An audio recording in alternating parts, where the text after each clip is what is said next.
X minus Z into 1 Z. आता इथे आपण ह्या दोन्हींची मल्टिप्लिकेशन करून घेऊ. एक्स प्लस वायने आपल्याला मल्टिप्लाय करायचे वायला आणि एक्स प्लस वायने मल्टिप्लाय करायचे परत एक्सला.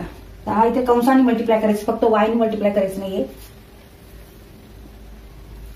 X into Y x y minus x into x x square Y into Y Y square plus minus minus Y into x x y minus, तर हे सगळं आपण ब्रॅकेटमध्ये घेऊ. Y into Y Y square Y into negative Z means Y Z Z into Y, इथे plus आहे इथे पण plus आहे, प्लस झेड वाय च्या ऐवजी वाय झेड लिहिलं तरी चालेल, मल्टिप्लिकेशन आहे त्यामुळे आपण असं लिहू शकतो.